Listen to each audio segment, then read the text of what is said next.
I did my report on reflecting on the life of Dr. Martin Luther King Jr. I divided it up into 4 sections because his life is so vast.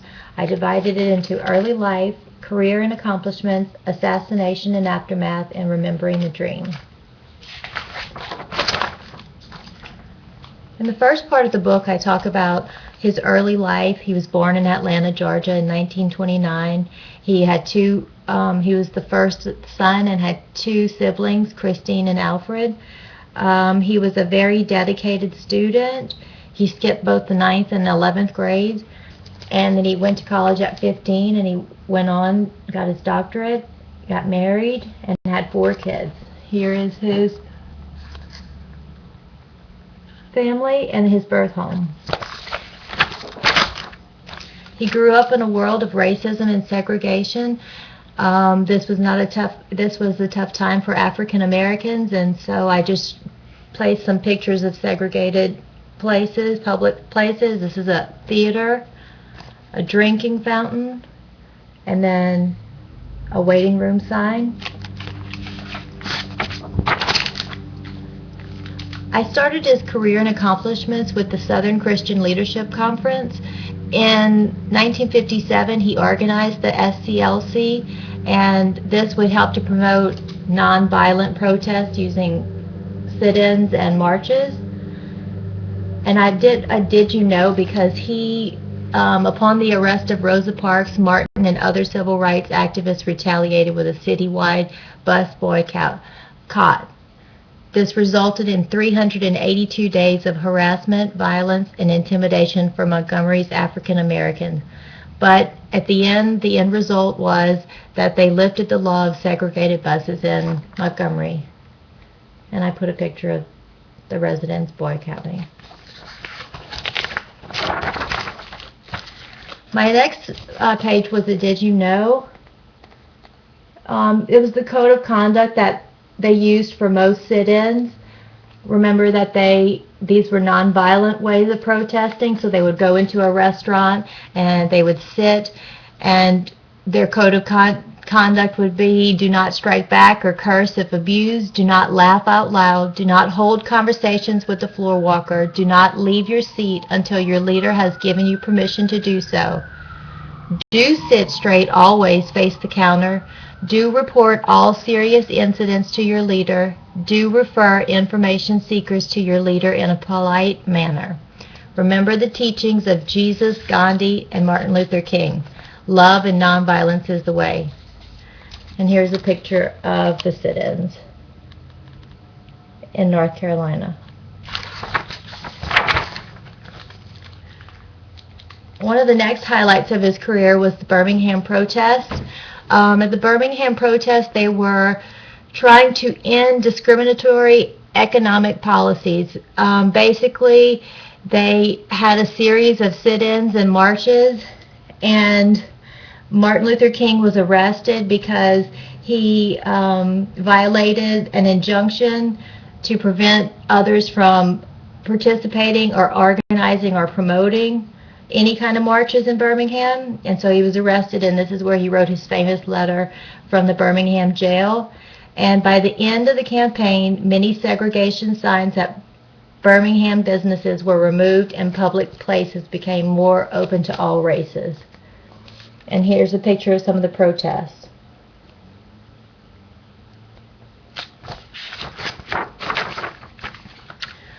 The March on Washington was another highlight of his career. This is where he gave his I Have a Dream speech, and they were protests. It's also called the March for Freedom and Jobs. They were protesting against the segregation and job discrimination against African Americans in the nation.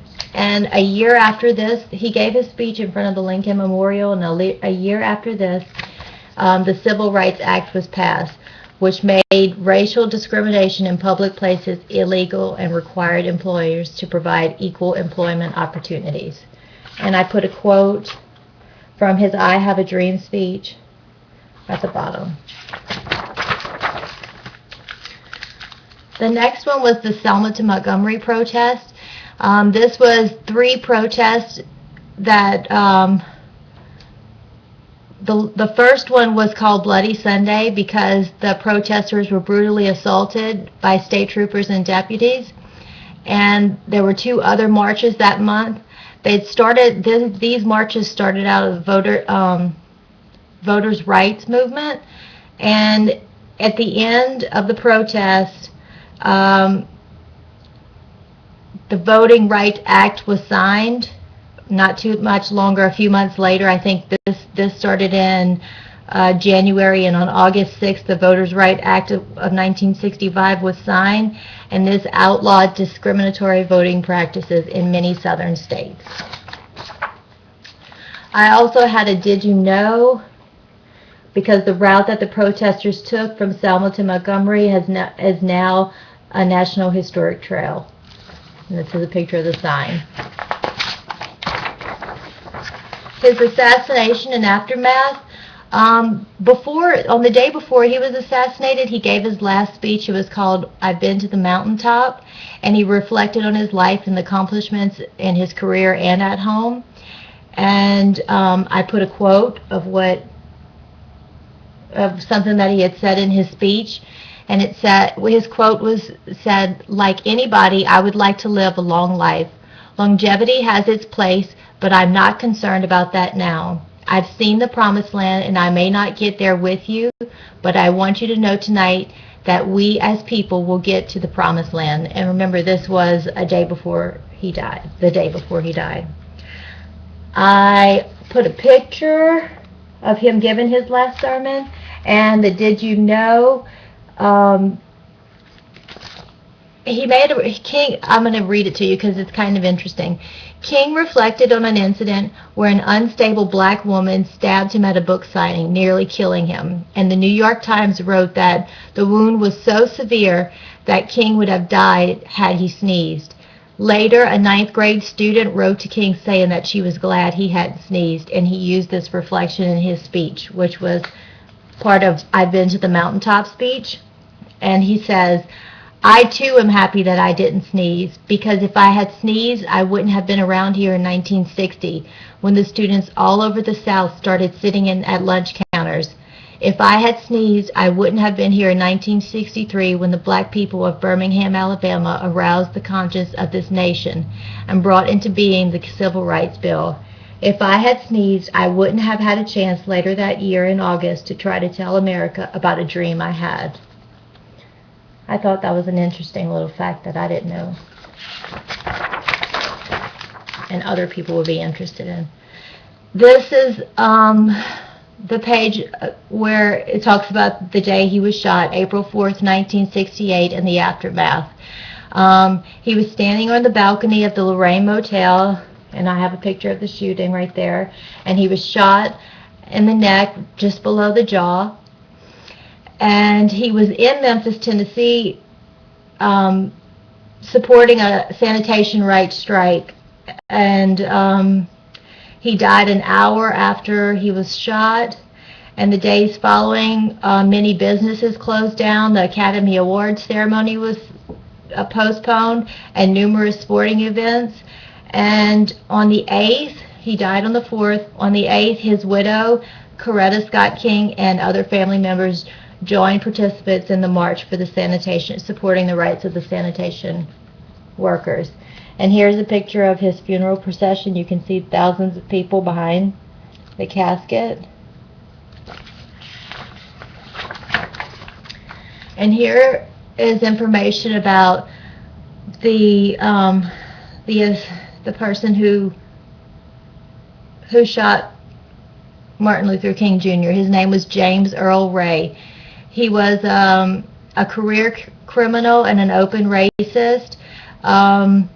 He rented a room in Memphis across from the Lorraine Motel where King was staying, and he shot King from the bathroom window as King stood on the balcony of the motel.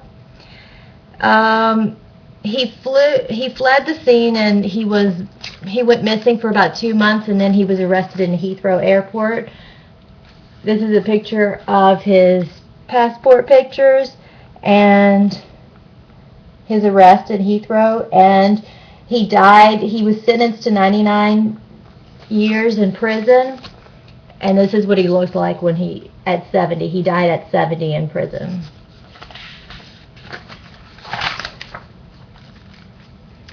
And my last section was Remembering the Dream.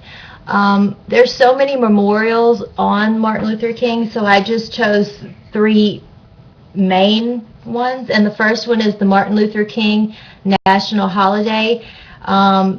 President Ronald Reagan signed a law acknowledging this day as a federal holiday, and this was in 1983, but it wasn't until 2000 that all 50 states observed this as a holiday, a national holiday, and not all states call it MLK Day. They may call it something else. The next memorial was the Martin Luther King Jr. Memorial in Washington, D.C. It was open to the public just recently in 2011. It's located in Washington, D.C., and it is the first major memorial along the National Mall to be dedicated to an African American and to a non-president, which I thought was pretty impressive. And here is a picture of the Statue of Hope in the memorial. It's 30 feet long or tall, and it's a 30-foot statue, and he's gazing out onto the horizon and looking into the future, and it's called the Stone of Hope. And the last one that I thought was interesting was the National Civil Rights Museum. In 1991, they opened the National Civil Rights Museum in Memphis, Tennessee, and this was the site of King's assassination, so you can tour the Lorraine Motel, and they also bought the buildings across the street, so you can tour where James Earl Ray was said to be whenever he shot King. And